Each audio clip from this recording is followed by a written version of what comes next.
আঞ্চলিক আবহাওয়া কেন্দ্র কলকাতার দৈনিক আবহাওয়া আপডেট ভিডিওতে আপনাকে স্বাগত। গতকাল সর্বোচ্চ তাপমাত্রা ছিল দক্ষিণবঙ্গের কলাইকুণ্ডায় 36.1 ডিগ্রি সেলসিয়াস, উত্তরবঙ্গের মালদায় 33.3 ডিগ্রি সেলসিয়াস। গতকাল উত্তরবঙ্গের দার্জিলিং, কালিম্পং, আলিপুরদুয়ার, জলপাইগুড়ি এবং কুচবিহার জেলার অধিকাংশ স্থানে হালকা থেকে মাঝারি বৃষ্টিপাত হয়েছে। জলপাইগুড়ি জেলার 2-1 স্থানে ভারী বৃষ্টিপাত হয়েছে। রাজ্যের বাকি জেলায় মূলত শুষ্ক আবহাওয়া বিরাজ করেছে। গাঙ্গেয় পশ্চিমবঙ্গ থেকে ওড়িশার ওপর দিয়ে দক্ষিণ ছত্তিশগড় পর্যন্ত একটি নিম্নচাপ অক্ষরেখা সমুদ্রপৃষ্ঠ থেকে 1.5 কিমি উচ্চতায় বিস্তৃত রয়েছে। গতকাল যে ঘূর্ণাবর্তটি মধ্যপ্রদেশের মধ্যাঞ্চলের ওপর সমুদ্রপৃষ্ঠ থেকে 0.9 কিমি উচ্চতায় অবস্থান করছিল, তা বর্তমানে দুর্বল হয়ে পড়েছে। প্রথম, দ্বিতীয় এবং ষষ্ঠ দিন উত্তর এবং দক্ষিণবঙ্গের কিছু জেলায় 2-1 স্থানে হালকা থেকে মাঝারি বৃষ্টিপাতের সম্ভাবনা আছে।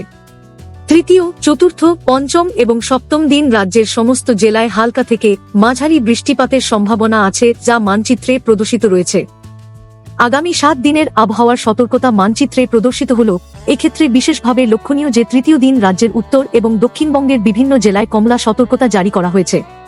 এই সময় উত্তর ও দক্ষিণবঙ্গের বিভিন্ন জেলায় দমকা ঝোড়ো হাওয়া এবং বজ্রপাতের প্রবল সম্ভাবনা রয়েছে।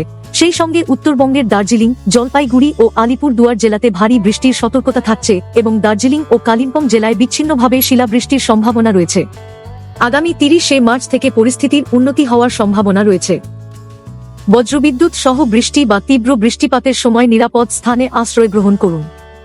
গাছ, বৈদ্যুতিক খুঁটি বা দুর্বল বা অনিরাপদ কাঠামোর নিচে আশ্রয় নেওয়া থেকে বিরত থাকুন এবং জলাশয়ের সংস্পর্শ এড়িয়ে চলুন। প্রয়োজন অনুযায়ী যানবাহন চলাচল যথাযথভাবে নিয়ন্ত্রিত করা যেতে পারে। আগামী 3 দিনে পশ্চিমবঙ্গের জেলাগুলিতে সর্বোচ্চ তাপমাত্রা ধীরে ধীরে 2 থেকে 3 ডিগ্রি বৃদ্ধি হওয়ার সম্ভাবনা রয়েছে এবং পরবর্তী সময়ে 2 থেকে 4 ডিগ্রি হ্রাস হওয়ার সম্ভাবনা রয়েছে। আবহাওয়া সম্পর্কিত আরও আপডেটের জন্য আমাদের অফিসিয়াল ওয়েবসাইটটি অনুসরণ করুন।